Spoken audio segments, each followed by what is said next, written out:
والله انا ما عارفه ازاي لغايه دلوقتي ما جربتيش تحطي البيض على اللحمه المفرومه وشويه الاضافات البسيطه اللي احنا نعملها وتطلعي الوصفه الخطيره دي. عايزه اقول لك وصفه التوفير حاجه كده سهله وبسيطه وترمي معاكي من كيلو واحد هترمي معاكي 3 كيلو. عايزه اقول لك بقى يا قمر، لو اول مره بتشوفيني يسعدني ويشرفني جدا ان انت تشتركي معايا في الصفحه وتنوريني، وكمان سيبي لي تعليق بقى منك جميل كده على رايك في الفيديو بتاع النهارده. انا معايا دلوقتي كيلو الا ربع من اللحمه. بس أول حاجة كده هنسمي الله ونصلي على الرسول، اللهم صل وسلم وبارك على سيدنا محمد وعلى آله وأصحابه أجمعين. معايا كيلو إلا ربع لحمة مفرومة، حطيت عليه 3 بيضات وبطاطساية واحدة مبشورة وهي نية مش مستوية خلاص. ومعايا كمان كوباية من الفول الصويا، ومعايا كوباية من البرغل. الاتنين شطفتهم ما نقعتهم، شطفتهم وصفيتهم. وكمان معايا بصلاية كده متوسطة، وتلات أربع قرون من الفلفل الحراق القمر ده. عايزة أقولك بيخليلك الوصفة بتاعتك تحفة، طعمها خطير، طعمها زي السكر. جربي بس حطي الفلفل ده في الوصفات بتاعتك وانتي هتبقي بصي الكل هيشهد ليكي من جمال أكلك. طيب حطيت كده البطاطساية البصلاية والفلفل، وهحط كمان البرغل، وهحط فول الصويا، كل ده كده في الكبة وهضربهم ضرب حلو قوي. خلاص.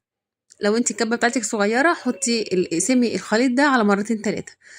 هنجيب بقى دلوقتي البيض، اللحمة اللي حطينا عليها البيض وحطينا عليها البطاطس المبشورة، وهنزل عليها كل الخليط ده. عايزة اقولك ان كفاية بس حتة الفلفل اللي شكلها قمر دي في الخليط كده. وطحنت كمان حتة دهن على حتة بوش كانوا عندي، وبرضو حطيتهم على نفس المكونات. حطيت كمان معلقة شطة، وحطيت معلقة فلفل اسود وتوم بودرة وبصل بودرة وسنة بابريكا. حطيت كمان معلقة كبيرة من خلطة البرجر، وهيخليها لك بجد طعمها خطير. اديها بقى دعكة حلوة كده بايديك الحلوة دي، وبعدين هنبدأ ان احنا بقى نشكل احلى واجمل برجر هتشوفيه. مش زي المصانع، احنا ما بنعملش حاجه زي المصانع، احنا بنعمل احلى من المصانع كمان. احنا بنعمل حاجه بجد سبيشال، احنا بنعمل حاجه انضف واوفر واجمل. وكمان يعني انت بتاكلي حته لحمه محترمه وكلها مكونات مغذيه ومفيده. طيب ناس هتقولي البرغل مش هيبان، والله البرغل مبين، ده البرغل مديله طعم وخشونة كده أكنك بتاكلي لحمة صافي. والبطاطساية كمان بتدي طعم حلو قوي، جربوها. اللي الناس اللي هي لسه ما جربتش البطاطس المبشورة في اللحمة والوصفات دي، انت فايتك كتير، لازم تجربيها ان شاء الله. رغيت كتير واتكلمت كتير، معلش استحملوني، بس انا عارفه انكم بتحبوني، بس والله تنفع بطلع اغنية. المهم انا بقى هجيب المكبس بتاع البرجر، وهبدأ احط بقى فيه حتة اللحمة كده، وابدأ بقى ان انا اكبسها كده واطلع لكم بقى احلى واجمل قطعة لحمة كده محترمة بجد تحفة. حبايبي اللي بيعلقوا لي على الفيديوهات الجميلة، ربنا يخليكم ليا يا رب وما يحرمنيش من كلامكم الجميل، بجد بتسعدوني جدا.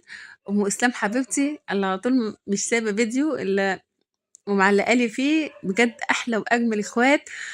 مش يعني انا عايزه اقول كل اسماء الناس اللي بتعلق لي الجميله، اللي بجد انا بموت فيها. عايزه اقول لكم كمان هستناكم تروحوا لي على قناه اليوتيوب. وكمان الناس اللي بتتفرج على الفيديو ده في اليوتيوب وما تعرفش ان انا عندي صفحه على الفيسبوك، روحوا على الفيسبوك، تكتبوا برضو اسرار الطبخ مع مروه كيتشن هطلع لكم، وانا نفسي برضو الصوره حاطه لكم صورتي بقى الشخصيه على الفيسبوك. وهستناكم بقى تروحوا لي بقى في الاثنين، لان بجد في ناس لسه ما تعرفش ان انا عندي صفحه على اليوتيوب، وفي ناس ما تعرفش ان انا عندي صفحه على الفيسبوك. فابقوا روحوا بقى وتابعوني على الناحيتين، لان هناك في وصفات مختلفة عن هنا، وهناك في وصفات مختلفة عن هنا، يا رب ما تكونوش انتوا بس اتلخبطتوا. المهم جبت بقى الجريل بتاعتي وحطيت بقى فيها نقطة زيت، واحمد هنا كان واقف يساعدني، احمد ابني، وكان يعني مش قادرة اقول لكم منشكح وهو واقف بيساعدني كده، انا بعمل لهم البرجر اللي هم بيحبوه. هبدأ بقى دلوقتي كده احط البرجر بتاعي، وعايزه اقول لك انت هتشمي ريحه وهتاكلي حته دين برجرايه انت ما اكلتهاش قبل كده. بس جربي الوصفه دي هتعجبكم جدا ان شاء الله. والناس كتير اللي علقت لي ومبسوطه قوي بالفيديو بتاع حتتين البانيه وشويه الفاصوليا البيضاء اللي انا عملت بيهم برجر الفراخ. بجد جربوه يا جماعه، عايز اقول لكم خطير، كل اللي كان منه اتجنن من جماله. هبدأ بقى ان انا احمر كده البرجر، شكله تحفة وطعمه زي العسل، كفاية بس المنظر كده بتاعه. كمان حتة الدهنة اللي احنا حطيناها في الخلطة مدياله طراوة كده ومخلياه جوسي ومخلياه طعمه زي السكر. انا طبعا عملت دول كده دلوقتي عشان احنا نعملهم بالليل، وكمان في الطاجن يعني حوالي كده اهو كيلو بحاله او يمكن ازيد. هعملهم بقى واحطهم في كيس واحطهم في الفريزر. وعملت كمان اهم حمرت كمان بتاع 6 7 وحدات، عايزه اقول لك طعمه تحفه، جربوه ان شاء الله يعجبكم. هستنى تعليقاتكم جميله، ما تنسوش كمان التطبيق اللي انا هحطه لكم.